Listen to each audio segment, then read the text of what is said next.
First reading, Acts chapter 12 verse 1 to 11.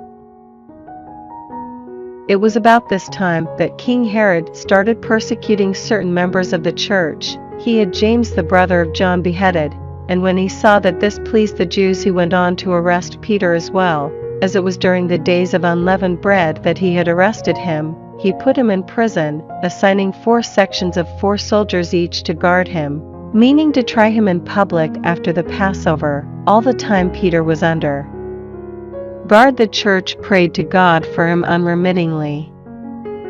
On the night before Herod was to try him, Peter was sleeping between 2 soldiers, fastened with 2 chains, while guards kept watch at the main entrance to the prison. Then suddenly an angel of the Lord stood there, and the cell was filled with light. He tapped Peter on the side and woke him. "Get up," he said, "hurry." And the chains fell from his hands. The angel then said, "Put on your belt and sandals." After he had done this, the angel next said, "Wrap your cloak round you and follow me." He followed him out, but had no idea that what the angel did was all happening in reality. He thought he was seeing a vision. They passed through the first guard post and then the second, and reached the iron gate leading to the city. This opened of its own accord. They went through it and had walked the whole length of one street when suddenly the angel left him. It was only then that Peter came to himself. And he said, "Now I know it is all true. The Lord really did send his angel and save me from Herod and from all that the Jewish people were expecting." Responsorial Psalm, Psalms chapter 34 verse 2, 3, 4, 5, 6, 7, 8, 9. I will praise Yahweh from my heart. Let the humble hear and rejoice. Proclaim with me the greatness of Yahweh. Let us acclaim his name together. I seek Yahweh and he answers me. Frees me from all my fears. Fix your gaze on Yahweh and your face will grow bright. You will never hang your head in shame. A pauper calls out and Yahweh hears. Saves him from all his troubles. The angel of Yahweh encamps around those who fear him and rescues them. Taste and see that Yahweh is good. How blessed are those who take refuge in him. Fear Yahweh, you his holy ones. Those who fear him lack for nothing.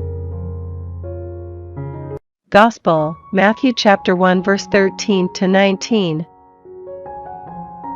When Jesus came to the region of Caesarea Philippi, he put this question to his disciples, "Who do people say the Son of Man is?" And they said, "Some say John the Baptist, some Elijah, and others Jeremiah or one of the prophets.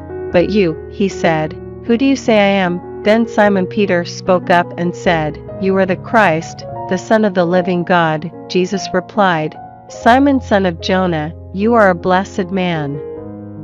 Because it was no human agency that revealed this to you, but my Father in heaven. So I now say to you, you are Peter, and on this rock I will build my community.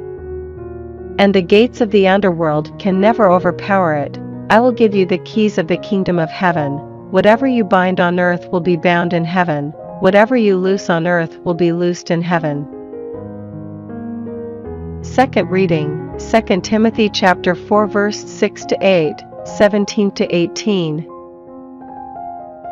As for me, my life is already being poured away as a libation, and the time has come for me to depart. I have fought the good fight to the end. I have run the race to the finish. I have kept the faith. All there is to come for me now is the crown of uprightness, which the Lord, the upright judge, will give to me on that day, and not only to me, but to all those who have longed for his appearing. But the Lord stood by me and gave me power, so that through me the message might be fully proclaimed for all the Gentiles to hear. And so I was saved from the lion's mouth. The Lord will rescue me from all evil attempts on me, and bring me safely to his heavenly kingdom. To him be glory forever and ever. Amen.